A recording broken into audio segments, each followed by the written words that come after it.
It's the last show of 2017, and what a show it shall be. President Trump signs into law his tax reform. Nikki Haley becomes our spirit animal and the mailbag. I'm Ben Shapiro. This is the Ben Shapiro Show.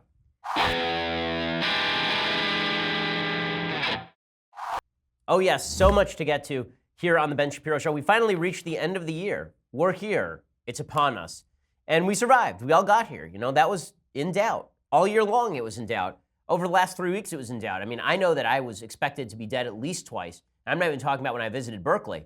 I'm just talking about the tax reform and net neutrality. But we'll talk about all of the things that are happening on this, the last workday, essentially, of 2017. But first, I want to say thank you to our sponsors over at Blinkist. So you're going to have some time over the holidays, but you don't have time to read a 500-page book. You don't. You have time to listen to a 15-minute segment that basically brings you all the points of the book, because that's all you're going to remember anyway. Well, that's what Blinkist is for. Instead of having to spend all your time wading through pages and pages of material, you're in the car anyway, you're there for an hour, you don't have my podcast next week, so what are you going to do? You're driving to grandma's house. What are you going to do all week? Well, this is why you need the Blinkist app. The Blinkist app gives you, in what they call blinks, 15-minute summaries of the main points of 2,000 of the best-selling nonfiction books in America, transformed into powerful information packs. Now you can feast your mind on key ideas from top best-selling nonfiction books, things like Flow, which talks about how to achieve more happiness in your work life, to Why Nations Fail, talking about how nations are run. Why Nations Fail is like a 700-page book. It'll take you a week to complete. But if you listen to the Blinkist on it, it'll take you like 15 minutes to complete. It's been selected as one of the best apps in America by Forbes, BuzzFeed, the New York Times, and it's used by over 3 million users. Right now, Blinkist has a special offer just for our audience. Go to Blinkist.com/Ben right now to start your free trial or get 3 months off your yearly plan when you join today. That's Blinkist, spelled Blinkist, Blinkist.com/Ben to start your free trial or get 3 months off your yearly plan. Blinkist.com/Ben. Use the /Ben so they know that we sent you. Okay, so today, big day over at the White House. The President of the United States signs into law his ginormous tax cut. And everyone is very excited. So the president signs that into law just before Christmas, and then he says that he's going to have a working vacation. I hope not. I hope the president just takes the time off, lets the media fester. He doesn't need to provide them content. Let them chew on all of the good things that are happening because of this tax cut. So here is an additional list. We gave you a list yesterday of corporations that are now giving bonuses and raises to people and hiring more people because of the tax cut that just passed the Senate and the House and was signed into law by the president. In Texas, New Braunfels-based Rush Enterprises is planning to give each of its employees a $1,000 bonus after President Trump signs the tax reform bill into law. The commercial truck dealer said all of its approximately 6,600 U.S. employees will receive the one-time payout, which will cost about $6.6 million. In Wisconsin, Associated Bank said it would boost its minimum hourly wage to $15 and pay workers a $500 bonus. Their current minimum wage is $10 an hour, so that's a 50% increase. The company said that its moves would affect about 3,000 employees. In Idaho, Melaleuca Inc., which is run by Frank Vandersloot's a Republican, he said in a phone interview that his 2,000 workers would get a one-time bonus of $100 for every year they've worked at the company. They have about 150 employees who have worked there for 20 years or more. The average employee will get about an $800 bonus. In Hawaii, the Royal Hawaiian Heritage Jewelry, that they've decided to open a second shop. And this is going to happen all over the place. Right? This is going to happen as businesses decide they have more money to spend, then hiring should go up, investment should go up. Even if there are stock buybacks, maybe just your stocks go up. But it's good for the economy when people get to keep their own dollars. Why? Because they get to spend those dollars or they invest those dollars, and you know what you want to buy better than the federal government knows what you want to buy. Now, the left has lost their mind over the tax cut, obviously. They just can't deal with it. And it's really interesting because it sort of betrays what they actually think of America and what they think of your capacity to keep your own money. So Elizabeth Warren, for example, she has an interesting take. Her basic notion here is the reason corporations are now giving bonuses and raises is because they're trying to propagandize to their workers, not because they actually like their workers or help their workers. They have nefarious motives. All of the corporations are essentially evil. In the end, they'll just use that money to line their own pockets and give themselves big bonuses. That's what they'll do. They're cruel and plutocratic. Here's Elizabeth Warren sending a few smoke signals of her own. I want to be absolutely clear. I am delighted when workers get more money. I'm glad when it happens at any corporation in America. Yay. But let's be really clear. If these corporations had wanted to do that, they already had plenty of profits to do it. The idea that this is trickle-down economics at work rather than just plain old politics is just wrong. The corporate CEOs have already told us what they're going to do with this money. I'll give you an example. Home Depot, right after the Senate passed the tax bill a couple of weeks ago, Home Depot CEO executive is interviewed and said, so what are you going to do with all of this money that Home Depot has? Because they're going to do really well on this. Was it we're going to raise wages for our employees? No. Was it we're going to hire more employees at the Home Depot stores? No. Was it we're going to build more Home Depots across America? No. They said what we're going to do is we're going to do stock buybacks. In other words, we're going to use whatever money comes in to pump up the price of our stock. Okay, so what's hilarious about this is, number one, the Democrats were claiming for years that the stock market growth of the Obama administration was clearly a reflection of his underlying solid economy, except the job growth didn't keep up because the stocks were actually stock buybacks, right? Now she's ripping stock buybacks. Stock buybacks are terrible. But the idea here is that corporations are nefarious. They're profit-seeking. Isn't that awful? Now, what's hilarious is the same folks who think that corporations are profit-seeking and evil. Number one, I don't know if they've ever met anyone who runs a corporation, okay? I help run a corporation, right? I, along with my executive team, the people I work with, the president of the company and the CEO of the company, we run the company together. We actually do care about our employees. If you went to our Christmas party yesterday, the only employee who got a bad gift at our Christmas party was Michael Knowles because he's a bad employee. Right? He got coal that I gave him for Christmas. But aside from that, it was in a Tiffany's box, so I guess it was nice a little bit. And one day, if Michael really puts himself under pressure, that coal will become a diamond. It was actually it was me exhorting him to work. But everybody at the company is relatively happy because we are interested in keeping them employed. And if they are good at their jobs, we give them raises. And if they are good at their jobs, we retain them. And if they're bad at their jobs, we fire them. People don't want to fire people, okay? They actually don't. People are not generally in the business of enjoying firing people. And corporations actually do care about their workers, which is why wages have risen in the United States in terms of what you can buy. They've risen in the United States continuously despite the death of private sector unions. Private sector unions represent something like 3% of the workforce now. They barely exist. All of the unions exist in the public sector where they're unionizing against the government. But in the private sector, people have decided that they're going to have better luck instead of unionizing, just going and talking to their employer about a raise, which is correct. But the idea from the left is precisely the reverse. Corporations are cruel. They hate you. They want to harm you. They want to use you as slave labor. But the government is benevolent. So it's benevolent when the government comes to me and takes a gun out and points it at me and says, give me your money. That's benevolent. But and if the government gives me my own money back, then that's bad. That's bad because, that's redistributing the wealth. But if a corporation is working and giving bonuses and keeping people employed, then somehow they're cruel. Now, here's the thing. I think most people are motivated by self-interest. The difference is that in a capitalist economy, my self-interest does not manifest as anything good for me unless I give something to you. Capitalism turns self-interest into what I've called forced altruism. The point being that I can be as selfish as I want, but if I don't produce a good or service that you like, I'm going to starve. Okay, that's the beauty of the capitalist free market system. Government has no such qualms.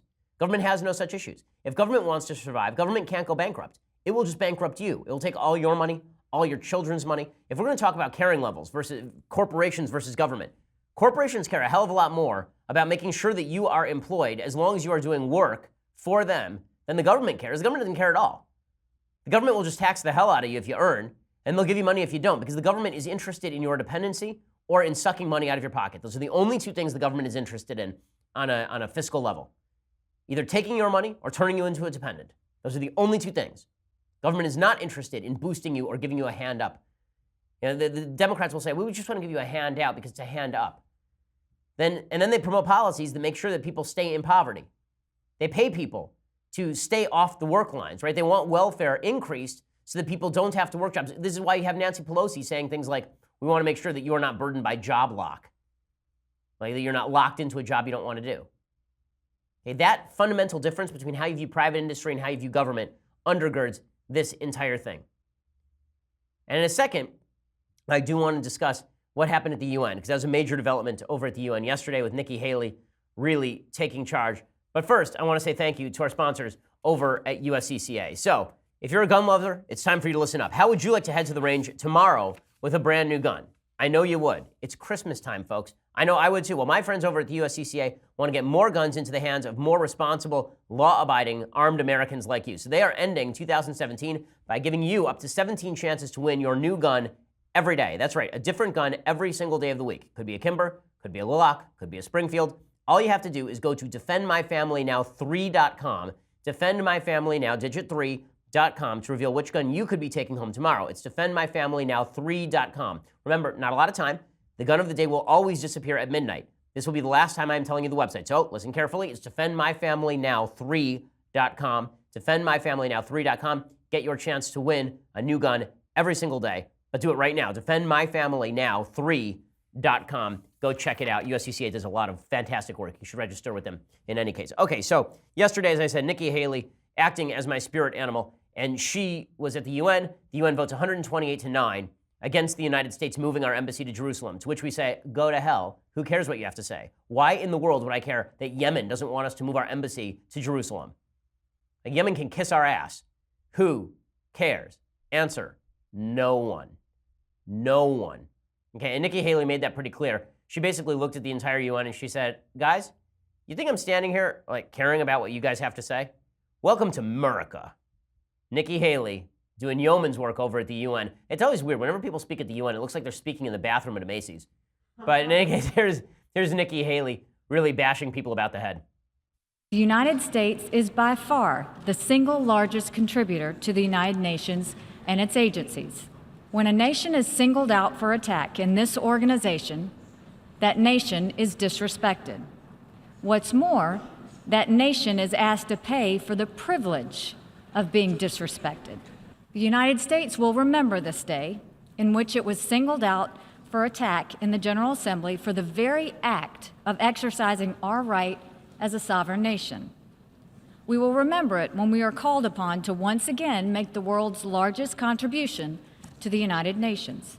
And we will remember it when so many countries come calling on us, as they so often do, to pay even more and to use our influence for their benefit. Cut them off. Cut them off. Cut them off. Okay, none of these countries that are voting against the United States ought to take their foreign aid for granted.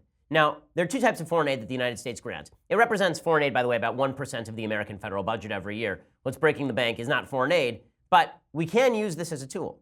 You know, we give like $100 million to Zimbabwe every year, like in human and development aid, in health and development aid. We give, it says like $135 million every year to Zimbabwe, which was until 5 minutes ago run by Robert Mugabe, one of the worst people on planet Earth. There have been studies that show that foreign aid does virtually nothing. When you sign a check to a dictator, the dictator takes the check, immediately cashes it, builds himself a new palace, buys himself a couple of new female bodyguards, and then goes about his daily business by stooping the bodyguards and murdering his own people. Foreign aid, unless it is specifically channeled to the right areas, doesn't do a whole hell of a lot. And the UN doesn't do a whole hell of a lot. The idea of attaching strings to the system makes a lot of sense. Now, what's funny is that there are people on the left who don't believe this. So Philip Mudd is one of these people. He's his name is Mudd, literally. And he actually says this on CNN. He said that Trump was acting in the form of diplomatic prostitution. He said, let me be blunt here, Wolf. He said this to Wolf Blitzer. This is diplomatic prostitution. We're telling people, unless you vote with us, we're not going to give you money. And if your heart doesn't agree with American policies, we're not going to support you in terms of U.S.A. That's not prostitution. It's just called diplomacy. Like, we actually get to attach strings to the checks that we sign to people.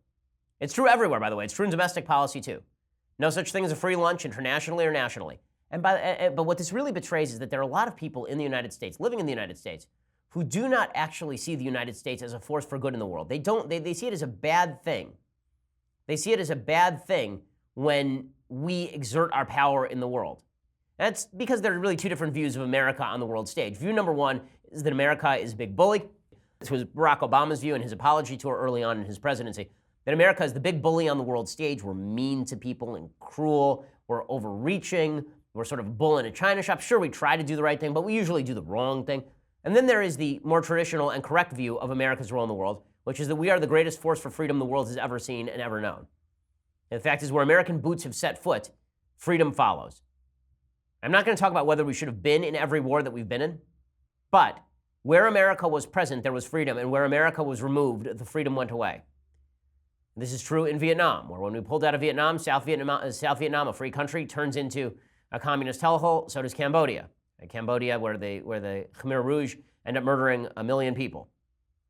Right? When we pull out of Korea, out of North Korea is still a prison camp 60-odd years later. Right? South Korea, where we still have troops, is one of the freest, most prosperous countries in Asia. Forget about Europe, right? I mean, all of Europe would be speaking German right now if it weren't for the United States, including Britain. So the idea that the United States has been a nefarious force on the world stage, or that we have strings attached, we should have strings attached because our strings are good. Right? Our strings are usually things like, we would like you to free up your press. We would like you to not oppress women. We would like for you to support United States foreign policy in strengthening our interests around the world. This is good stuff. The United States has never conquered nations to take them. The United States has conquered nations in order to replace regimes with better regimes. Ask how that's gone for Japan and Germany. The answer is pretty well. And by the way, it was going a lot better in Iraq until President Obama decided to precipitously withdraw from Iraq, leaving in his wake an Iranian-backed regime and ISIS in the west of the country, in the northwest of the country. So this view that the United States is being terrible by attaching strings to our funds, it's my money. For God's sake, it's my money. So if it's my money, then I get to determine what happens with it. This notion that the government has a role in taking my money and then spending it on whatever stupid thing Robert Mugabe wants to spend it on, it verges on taxation without representation, is the truth. Now, one of the things that's always interesting is the UN votes, as I talked about yesterday, statistically, insanely and routinely, all the time, they vote against Israel. And a huge percentage of all the votes they've ever taken in the UN General Assembly are against Israel. And the people who vote against Israel are typically, there are a lot of people who abstained yesterday. The people who voted against Israel are largely located in areas with large Muslim populations, Europe, or in the Muslim world itself. So the vote, I say, was 128-9. So 57 of those countries were Islamic. So half of them right off the bat are Muslim countries that hate Israel and don't believe that it ought to exist. And then there are another 50-odd countries, and some of those are in Asia, and some of those are in Europe. And what you are seeing is this alliance between members of the European left and radical Islam to condemn Israel. All right? This is where anti-Semitism exists. I've talked about anti-Semitism before on the program. There are a few different types. There's religious anti-Semitism, which is sort of Muslim anti-Semitism at this point. There's still some Christian anti-Semitism, but that's become far less of a problem over the last 50 years since the Holocaust. There is, or over the last 70 years since the Holocaust, rather. There is Muslim anti-Semitism, so religious anti-Semitism. There's also secular anti-Semitism in the form of people who do not like Christianity, do not like Judaism. They're okay with Islam because Islam makes them feel all multicultural and special and warm inside, but they're not big on the Juden. And this is coming out in Europe. So there's a piece in U.S.A. Today talking about Germany. Germany voted against the United States moving our embassy to Jerusalem. Again, none of their damn business. Again, they'd be speaking Hitler if it weren't for us. But the idea that Germany is going to tell Israel, a country full of Jews, right, about the same population of Jews, come to think of it, as were slaughtered in the Holocaust by the Germans and their allies, that they're going to tell Israel where to put their capital is beyond absurd. The anti-Semitism in Germany is on the rise. In Europe, it's on the rise. So if you wonder if the anti-Israel motivation is caused by anti-Semitism, the answer is yes. European anti-Semitism has long roots. Now, there's a lot of European anti-Semitism that's based off of new Muslim migrants and also secular leftists who believe that Israel is a nefarious force for Western imperialism. So there's a piece in USA Today. When telecommunications manager Mikhail Tanayev emigrated to Germany in 1998 from his native Russia as a teen, his Jewish faith didn't matter to classmates or neighbors. But now he says, when I arrived in Germany, I never saw such displays, but now there are thousands of people who are burning Israeli flags in the streets. In 2006, Germany recorded 1,500 anti-Semitic incidents. That was a massive increase from previous years. According to a recent survey in Western Germany, 62% of Jewish respondents said they experienced anti-Semitism in their everyday lives. 28% said they were victims of verbal attacks or harassment in the past year. When I visited France, my wife and I were afraid to go in particular districts while I was wearing a yarmulke. I wore a baseball cap instead. When I was in London, I think I've told this story on the show. When I was in London, there was a situation where we went to Madame Tussauds Wax Museum. We were walking around, looking at all the statues. No Jewish statues, right, except for Albert Einstein. And behind us, there's a group of young Muslims. You can tell because the woman's wearing a hijab. She's surrounded by two guys who also look like they are from Muslim countries. and they actually walk up to the statue of Albert Einstein and start strangling it. And I figured, well, maybe they just don't like the theory of relativity. Turns out not. There's also a wax statue of Hitler. And while every British person there was walking over and strangling Hitler, these young Muslims went over and put their arms around Hitler like he was Uncle Hitler and began taking pictures. Anti-Semitism is on the rise there. It's on the rise in places like Sweden, not just because of radical Islam, but also because of a secular movement that sees religious education as backwards and non-progressive. Nordic countries maintain opinion corridors for acceptable ideas in the public square, and those opinion corridors do not include religious people very often. So anti-Semitism, anti-Israel sentiment, it may be true that not everyone anti-Israel is anti-Semitic, but everyone anti-Semitic is certainly anti-Israel, and there is pretty significant crossover between the two groups. Okay, well, as we continue, I want to get to the mailbag. I want to do a particularly long mailbag because it's a year-end mailbag. I want to give you a chance. But first, I want to say thank you to our sponsors over at NatureBox. So, the holidays mean that it is time to do things, right? You need to wrap your gifts. You need to travel. You need to plan that travel. You need to brace for your relatives. You need extra energy, and that's why you need NatureBox. NatureBox has over 100 delicious snacks. All the snacks are made with high-quality, simple ingredients. No artificial colors, flavors, sweeteners. Just go to naturebox.com, you choose your snacks, and NatureBox will deliver them directly to your door. They add new snacks every single month, inspired by new food trends, professional chefs, customer feedback. You know, folks at the office, they particularly like the vanilla bean wafers, dried mango, and coffee kettle popcorn. We took a quick survey of the office, and those are the ones that are the most popular. There is no risk, by the way. If you don't like a snack, NatureBox replaces it for free. There's a reason that everybody around here is obsessed with NatureBox. Right now, NatureBox is offering Ben Shapiro fans 50% off your first order when you go to naturebox.com/Ben. 50% off your first order, naturebox.com/Ben. Also makes a really good Christmas gift. You have somebody in your family who's constantly on the run. naturebox.com/Ben gets you a 50% discount on your first order, which can be your Christmas gift to them. naturebox.com/Ben. Check it out. Live a more delicious, energy-filled life. Okay, so I'm not going to do things I like, things I hate, and then the mailbag today. Instead, I'm going to do lots and lots of mailbagging. We're just going to mailbag it up, yo. So we'll jump right in. We'll take your live questions as well. So everything will be fascinating, and we will go through as many questions as possible before the end of the year. So we begin with Michaela. She says, Dear Ben, every time the Republicans talk about taxes, Chuck Schumer comes out and explains that trickle-down economics have never worked. I've Googled this to try and find proof that it has in order to educate my brainwashed fellow millennials to no avail. Could you please explain in an objective way the actual pros and cons of trickle-down economics and when it has actually shown growth? So the reason that, first of all, let's start with a problem with Google. If you Google trickle-down economics, you are only going to get the failures of trickle-down economics. That's because it's a term that was not coined by the right. It was a term that was coined by the left. The right calls it supply-side economics. Look up supply-side economics on Google, and you will come up with a myriad of examples in which supply-side economics has worked. Supply-side economics is the idea that if you give producers back their money, they're going to produce new and better products, and that generates its own demand. Supply generates its own demand, basically. So if you generate cheaper product, not crap nobody wants to buy, but if you make product cheaper and better, people will want to buy it. If you invent new products, that changes the way people live. Everybody wants to buy it. 15 years ago, 20 years ago, nobody ever heard of an iPhone. Now everyone has one. That's because of supply side. Apple created a product. You wanted the product. You went out and bought the product. What the left likes is what they call demand-side economics. Demand-side economics is the idea that if you give a bunch of money to a bunch of people, that they'll spend that money and that will jog the economy.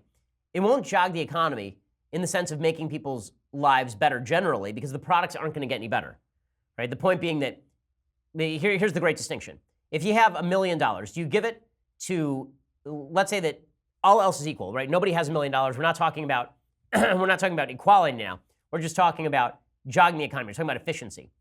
You have $1 million. You give $1 million to Bill Gates to invest in the building and invention of new product, or do you give $1 million, $1 to a bunch of people so they can go spend it on a burger?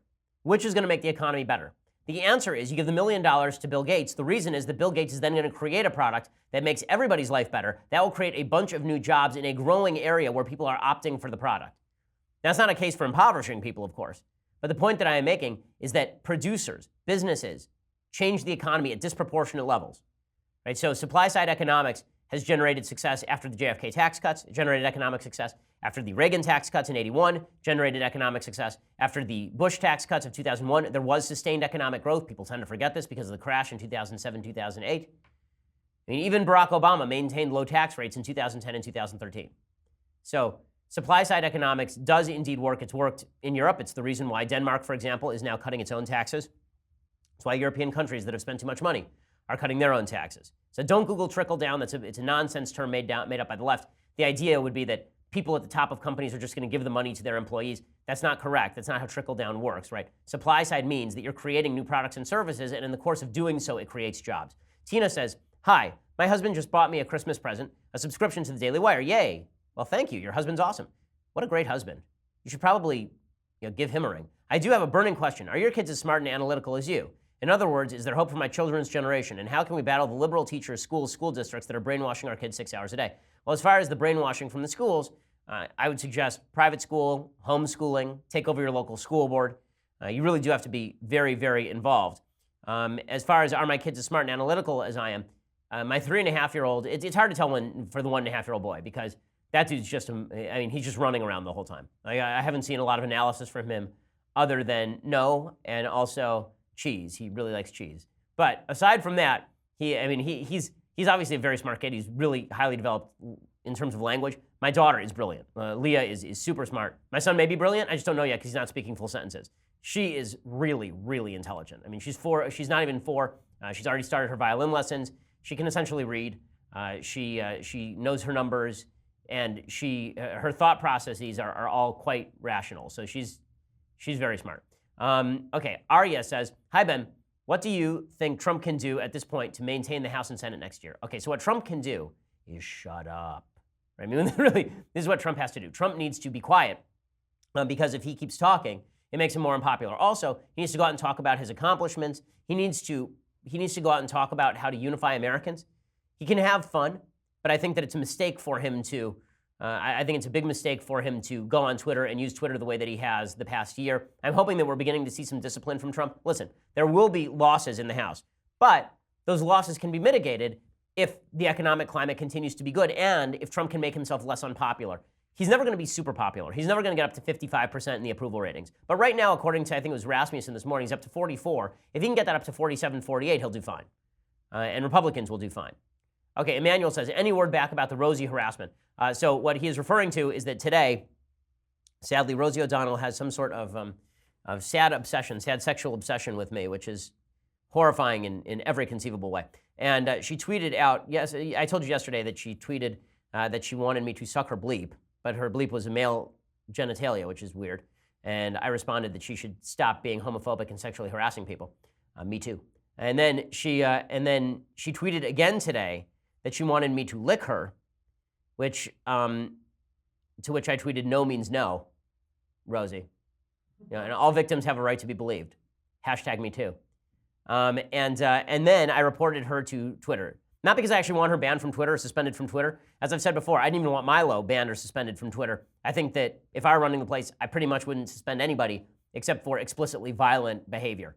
But I do want to see if Twitter is just going to have a radical double standard, right? If they're going to ban people on the right for saying stuff like Rosie said. Like if I had said that to Rosie, is there any question they would have suspended or banned me? No question. None. Rosie says it to me, totally fine. So we will find out. Rosie has blocked me. So I guess that she has moved on from her sexual obsession. So that's sad. It's sad that, number one, it was unrequited. Number two, don't sexually harass people. Her parting shot to me was something to the effect of, she didn't even know who I was, but I look like a little boy. To which I responded, then why are you sexually propositioning a little boy? Because that's creepy and terrible. Okay. My Twitter was pretty fire this week. Okay, so Nathan says, hey, Ben, looking good today. Thank you, sir. Of course.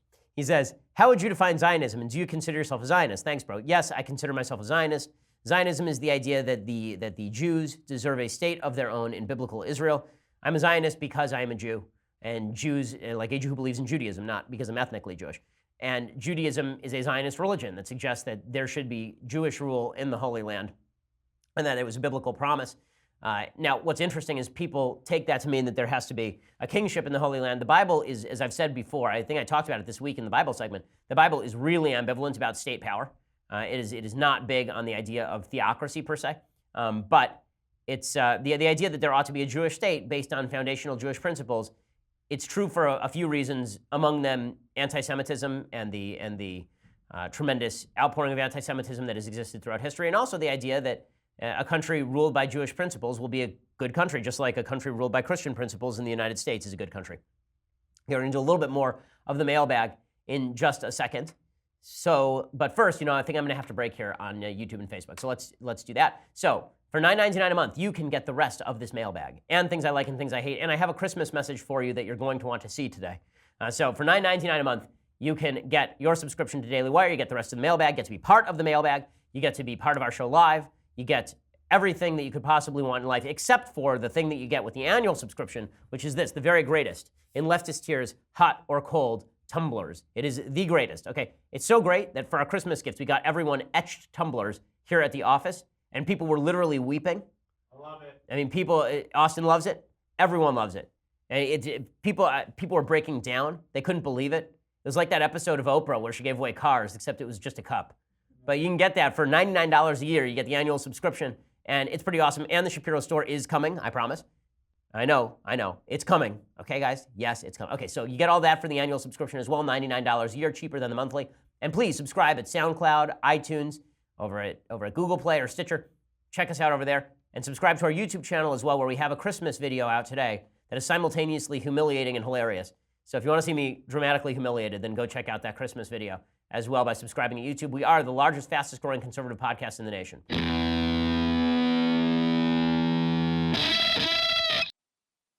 Alrighty, so Morgan asks, Ben, when your kids are old enough to watch Star Wars, will you show them in the order you saw them as a child or in the order of the saga? Good question, Morgan. So, my wife was not super familiar with Star Wars, so I have put her on a remedial Star Wars course. And I started her with episode 4. I will never start any child on episode 1.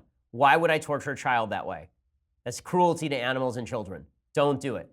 Also, the reason is because you have to actually care about Luke and Darth Vader and all these people before you go back and do Anakin.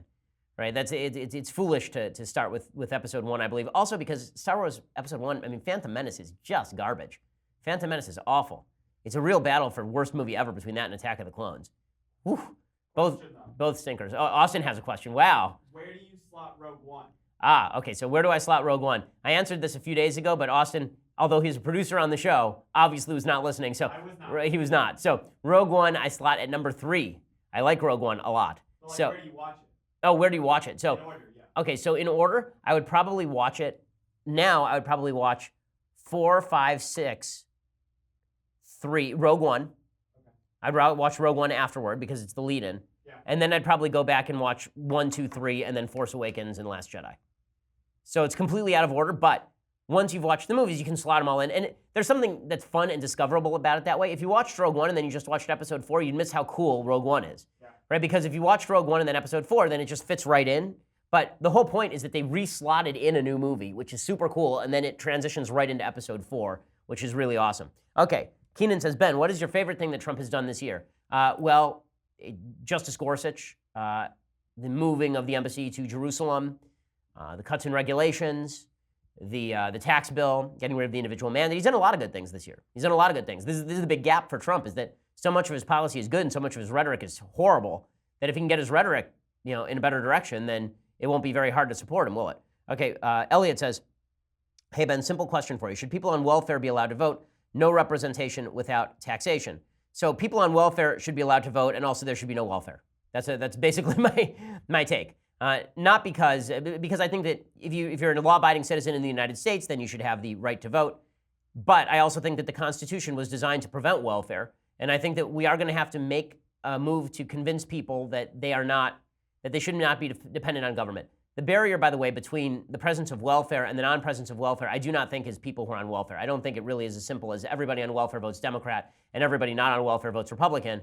I think that we're going to have to make a move toward convincing people that they ought not be on welfare in the first place. That takes a moral shift in the culture. And that's something, that's what I do every day. That's why I'm here, because I think that's actually important. Todd says, do you have any insight as to how people from the same religious background can be raised with two conflicting political viewpoints? Not really, which is why I think that you should marry somebody who has the same ideological viewpoint you do. It says, for example, you have mentioned that being raised Jewish is why you are conservative. Alternatively, one of the hosts of Pod Save America stated that being raised in a Jewish family is the reason he's a Democrat. Okay, that's because he wasn't raised in a Jewish family. He was raised in an ethnically Jewish family where they like bagels and lox and think that everybody is anti-Semitic, and they visit shul once a year on Yom Kippur and break for lunch. Okay, so I'm gonna challenge that contention that Jewishness makes you reform. I mean, that Jewishness makes you a liberal. Jewishness makes you a leftist if by Jewishness you mean ethnic, cultural identity and not religious identity. Because I guarantee you, whichever host that is on Pod Save America, their level of Jewish observance is probably lower than many Christians I know. Stefan says, can you explain the difference between the Reagan tax cuts and the tax cuts that just passed? So the Reagan tax cuts, my understanding is that they were largely individually based. They were all about lowering the individual tax rates. The top tax bracket was dropped from something like 70% to 28%. It was radically eliminated. All the tax brackets were moved down in pretty substantial ways. In fact, you know what? I want to get this answer for you, in a little bit more detail. So I'm actually going to look up the details of the Reagan tax cuts. So the Reagan tax cuts were not basically corporate. It spurred a lot of economic growth. The top rate, it was basically it was lowering the top tax bracket. So the top rate fell from 70% to 50%, and all of the other tax rates dropped similarly. The 86 tax bill was also very different than this one. The reason that people say this is serious tax reform is because it changes the corporate tax rate in a major way. This particular tax rate, again, was based in corporate taxation less than in individual taxation. I'm going to wiki this, okay? So here's what Wikipedia says, Dr. Wikipedia. He says, in the act was an across-the-board decrease in the marginal income tax rates in the United States by 25% over 3 years, with the top tax rate falling from 70 to 50%, the bottom rate dropping from 14% to 11%. It slashed estate taxes and trimmed taxes paid by business corporations by $150 billion over a 5-year period. But most of the tax decreases were in the individual area. It was less based on corporate taxation. This one, there were sort of minor cuts to the individual tax rates, but there was major cuts to the corporate tax rates. That's the major difference between the two sets of taxes. Okay, Crystal says, hey Ben, what would you say is the best evidence for God? What gives you a reason to believe? Thanks for all you do. My husband and I listen to your show every day and discuss it together. We're big fans. So I'm writing a book on this. The best evidence for God, as I have said on the show before, and as I say in Debate with Sam Harris, which I think is going to, he'll be putting that out pretty soon if he hasn't already. The basic idea is that if you believe in free will, if you believe in human reason, if you believe in our capacity to understand the universe, if you believe in a predictable universe with laws that govern it, if you believe we do not live in a chaotic universe without meaning, if you believe that you can derive aught from is, then you need to believe in a divine creator.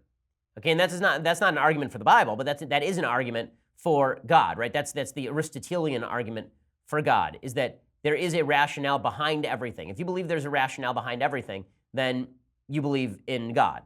And if you believe, as Aquinas did, that rationale is purely actual, right? Here's sort of the argument that Aristotle makes. The argument that Aristotle makes for the unmoved mover is not that everything has a cause and therefore there's God, because then the leftists and atheists just say, well, does God have a cause also, right? The idea is that everything that you see in front of you at one point was another thing that was actualized, right? That there's two that something has potential, and there's the potential and the actual, right? Like this piece of paper right here, this has the potential to be ash, but it requires fire in order to make it ash. Now, fire itself also had a potential at one point, right? It was a match, and it was a piece of wood, or it was a rough surface. So it had the potential to be fire, but it was not fire. So in order for something to become actual, in order for potential to be actualized, it has to be acted upon by something that is either fully actual or something that is a combination of the actual with its own potential. The idea here would be that there is something that lies behind everything that is purely actual, right? It is actuality itself. It is the most actual thing. And this thing cannot be material, because if it were material, then it would have potential for change, right? It doesn't have potential for change, therefore it is purely actual. And that pure actuality also is all-knowing, because anything that exists has to come from a place of capacity for being actualized. And so it's the unactualized actualizer is the way that God would be put. If you want to read a good book about proofs of God, then Edward Fazer is a book I've recommended on the show. He has 5 proofs for the existence of God, quite a good book, and I recommend you check it out. Good Christmas read, actually. I would recommend that you check that out. Again, I think what it comes down to in the end is you either believe there's a purpose and meaning in human life or you don't. If you don't, you may end up an atheist. If you do, you're going to end up at God no matter how you slice it. And any attempts to avoid that, which is the debate I had with Sam Harris, any attempts to avoid that conclusion are bound to fall short. Ed Orn says, any tips on asking for a raise? I love my workplace, but my boss is pretty cheap. My advice is that you actually make a list of your accomplishments and that you go in with another job offer in hand, right? That you actually go out and investigate the market. And then you say, look, I love working here, but I can make more money elsewhere. Are you going to meet that, or are you going to keep me? Don't make bluffs. I'm not big into bluffs. I don't like bluffing. Even in poker, I'm not good at bluffing. I think that bluffing is a fool's errand. So be ready to pull the trigger if you want to pull the trigger. Let's see. Jason says, you mentioned it was a mistake to have an income tax. What would you do instead if it were up to you, other than huge spending cuts, of course? So I think there's a strong case for a national sales tax that on transactions, the government taxes, basically, because transactions can only take place in the public square to a certain extent. That seems to me, a consumption tax seems to me more useful than an income tax, because no business of the government's what kind of money I make. But presumably, if I'm acting in the public square, then they may have more of an interest in the transactions in which I take part. Although they should not obviously restrict consensual transactions. Jimmy says, Ben, what is your opinion on privatized versus publicly run prisons? The only reason for publicly run prisons, I would assume, is that you don't want to set up a corrupt system whereby privatized prisons are attempting to create more criminals. But I don't really have a problem with privatized prisons, particularly if you hold them liable for mistreatment of prisoners, right? If they actually sign contracts with the state that say that we can sue you if you mistreat the prisoners, if you harm the prisoners, that actually creates more accountability, not less. Public systems have very little accountability. Elvis says, what's your take on the high prices of legal services? It seems like most cases result in settlements simply to avoid the high cost of legal process. Money shouldn't impact justice. Right. The reason that you have high prices on legal services is because everybody goes to court for every reason. So what you should do instead is we should set up a system like Britain's where if you sue and you lose, you pay the bills. If you do that, that's going to prevent people from going to court with frivolous cases. Steven says, how does Ben celebrate New Year's? 1 glass of wine or 1 bottle? I celebrate New Year's by deciding who to destroy in the coming year. That's how I celebrate New Year's. Honestly, it's a strain for me even to stay up till midnight on New Year's. The Jewish New Year was already in Rosh Hashanah, and we made not just New Year's resolutions, but commitments to God. So New Year's, like going to a party and getting drunk with people. I'm not big on getting drunk with anybody in essence. I'm really not a big drinker, is the truth. Like yesterday, everyone at the Christmas party got some form of alcoholic gift, which is why productivity at the company is so low. I'm not a big drinker. For some reason, a lot of alcohol really gives me heartburn, which is weird. Wine particularly. But I drink like a girl. I mean, all of the drinks that I like are girl drinks. I like things that taste good. I don't understand why guys have this macho thing about drinking turpentine. They sit around smoking on leaves and drinking turpentine. And it's like, why would you do that? There's a thing called sugar. Try it. It's great. Okay, Moshe says, hi, Ben. I'm from a medium to large modern Orthodox community in New York.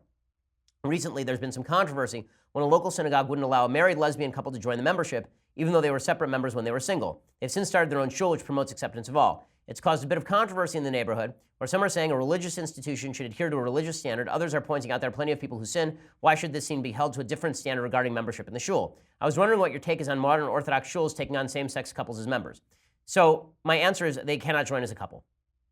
Right? That's the answer is that from a religious standard, they cannot join as a couple. They do not get the same rights as married couples. They should not be treated as a married couple because that's the religious standard. Now, I don't think the government has anything to do here.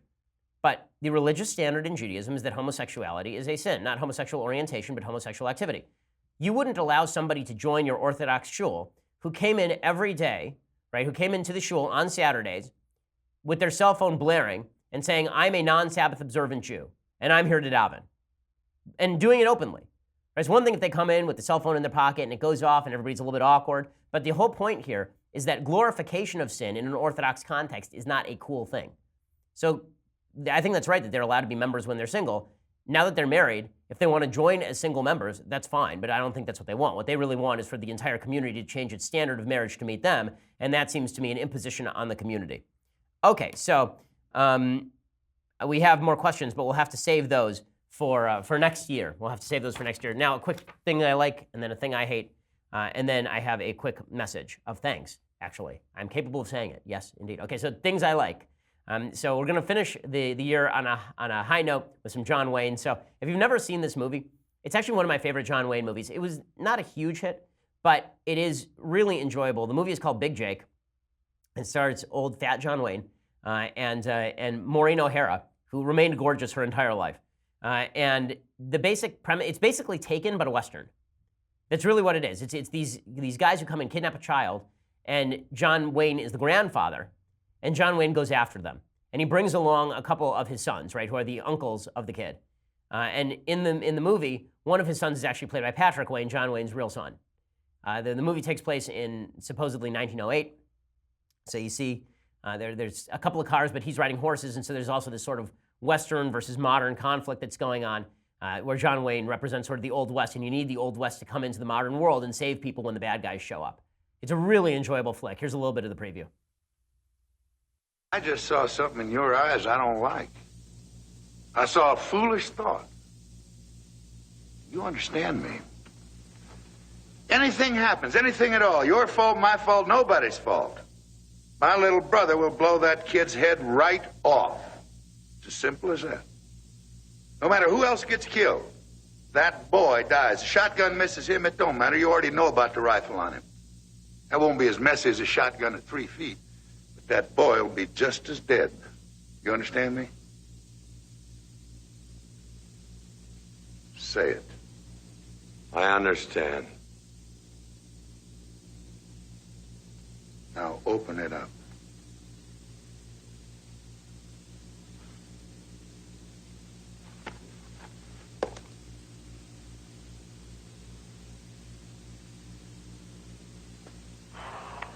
All right, so we'll cut it off there because this scene gets pretty intense. The other son is played by Christopher Mitchum, who is Robert Mitchum's son. So it's kind of fun, and it's worth watching. The best performance in it is Richard Boone, who plays the villain here. The movie is really good. It's pretty bloody. It basically, it didn't occur to me until I was looking at this until I was looking at this yesterday, that this is taken. The movie is taken, but it's an old Western with John Wayne, and it lives up to the hype. Okay, time for a quick thing I hate. One thing I hate, and then I have a message. So the thing I hate today is something that you will like, and that is we made a Christmas message from the Daily Wire to you. I have to acknowledge that this was my idea, so I can't hate it completely. But now that it has materialized in real life form, I sort of hate it. So here it is. Here is our Christmas video from the Daily Wire to you. This one's for you. Oh, thank you so much. I From appreciate it. Michael. Oh, Michael, what a guy. Thank you so much. How'd you ever know? Ben, we're waiting. Come on, Alicia. Right now.